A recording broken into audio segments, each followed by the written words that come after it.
الحمد لله رب العالمين، والصلاة والسلام على خير خلق الله محمد وعلى آله وأصحابه الكرام وتابعيهم بإحسان إلى يوم الدين. أوصيكم عباد الله ونفسي قبلكم بتقوى الله وكثرة مخافته، فإن التقوى شعار المؤمنين ودثار المتقين، ووصية الله تبارك وتعالى في وفيكم وفي الخلق أجمعين. وشبيسكام پیغمبر خواه صلى الله عليه وآله وسلم فرموا بعض فرصته هن الجيان أن قدس شاماء يوجد فرصتك أن شبابك قبل هرمك جنجاتك دسنا ما وضع أين بير بيو هيش البان نكريو جوانترين وخاصترين عبداياتي كره جنجاتي بإنساني فرا مهمة يوتاني شاك إنا تيرو عرشو خوينا قيامتنا أجنجينك جنجيشا إسلامنا سرف كردن دمو چمشا شرمه بيان ورشكشا شرمه بيان أشاكاتنك بإسلامي بمسلمانتي قوري بيان وخدمة ديننا بيان إن الحمد لله والله تو إما نفرخ خاص أمان ورو تابد منطقة رامانات إما خلقما الحمد لله دين دار أهل مزجين أهل خواناسين أهل طاعة أهل عبداياتين فرا مهمة إما زياتر اهتمام دائما بجنجكا بارمدلي مزيكا قرب الخيوز مودلي مزيكا تايبا نماو بياني تاتي وشويز ويتو كركال زارولكال همت بنكرك نماكشا مزجينة كرا هو بامزيكا أواني كراوا مهمترين شيء جيانو إنسان أنك زالو جوان شوني شربه أيش بانكريو زالكات شني جلو برجنا بوشتا كردن وارده خاصل في دابين كردن يعني كنا أخلاقي دابين ودينداري جورش أخلاقي جوان ودينداري جورش في دابين كري يعني كنا كإن فرق مهمة بيغمر خواه صلى الله عليه وسلم يوجد صفات خاصة كاش هر گنجه وینه طاقه و گنجکی دیاری کرده هانیش دی اچاچی ونه فرماو ابو موسى اشعري جاري وشالوا خزمتر فرماوش گنج به فرماوش ابو موسى لقد اوتيت مزمار من مزامير داوود تو دنگل فروشا دنگي وجوان آل داوودي صدي وجوان عائشة بيتو نقل بين اهتمامش دپن هول ده زياترش كريويتنا اشجي كوري عبد القيس اما خدمتش فرماواش خوا دو صفته اینه تو نخوا بگوری و دو صفتش فرا پنوشی تو کسی و فرا سروی و همنی ای سروی و همنی و ویر کرده و جشی و پلن نکرده این صفته وان که خوا جل جاو فرش پنوشا اما ارونه فرا هرمان شاکن سرو گنج کام اما جشون فرا هرمان کام ما بوسمه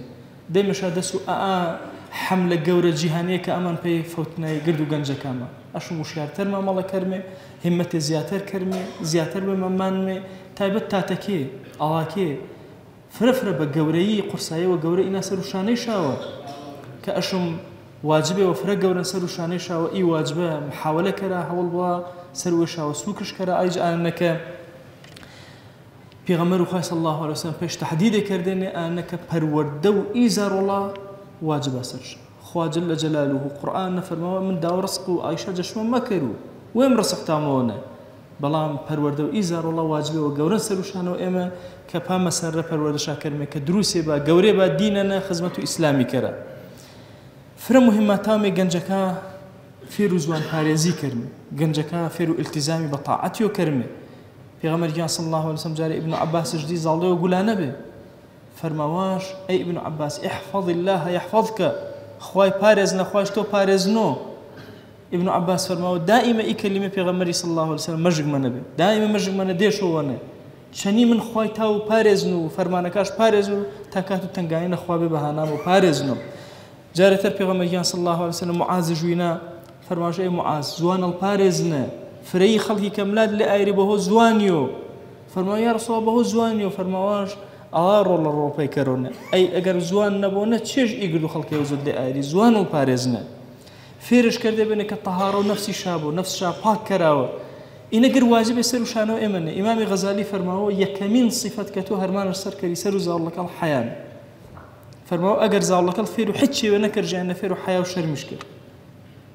فيرو جورو قلانيش كره شكا حياة وشرم إتر برهمو قد صفة جوانكات رجع حياة وشرم ما حديثنا فرموانج إذا لم تستحي فاصنع ما شئت إنسان حياة جنبه حرتشي شيء بكرو إتر تمام حياة لما إنسان كان ورو أنا زال لك فيرو حياة كره فيرو شرمي كره آدابش داره چني جوري چنين بو چني خلقي چني ما ملكرو إن فرم مهمة واجب جورن سرو شانوتو تا گنجا كليو بو تا گنجا سرو پروردو إسلامي پرورده بو هەرمانە فرە گەورەکەی ڕەنگە ڕۆ قیامەتینە چەنی مصعبی کوڕی عومەیری کە سەفیر و ئیسلامی بحەشر کردی بۆ ناوانەوە زاڕوڵەکە سەر و پەروەردەی و ئیسلامی جەزەمەن و فتنە و فەسادینە پەروەردەکردن ئێمە ئومەتی ئیسلامی ئەشم هوشیارانە مامەڵە کەرمێ ئارۆ جەنگەوە فرە گەورەی جیهانی هەن چەنی ئومەتی ئیسلامی تەماشۆ یانێوە گولانەی و یاگێوە گولانەی مەکردێ شارێ گولانەی و وڵاتی گولانە و پێسە کوردستانی نا گرد و عالەمی ئیسلامی ئەپێسن مەکە باس کەرمێ تەنها باس و ئی مەنتیقە وێما مەکرد گرد و عالەمی ئیسلامی فێڵە کردێنە جەگەنجەکەمە گرد بەرە فەوتنریا برێنێ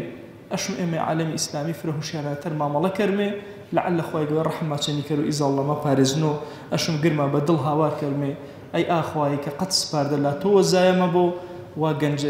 أنا جنجك أمته في غمري خواه صلى الله عليه وسلم سباردوتو ما كدتو بارز نشا يا رب العالمين.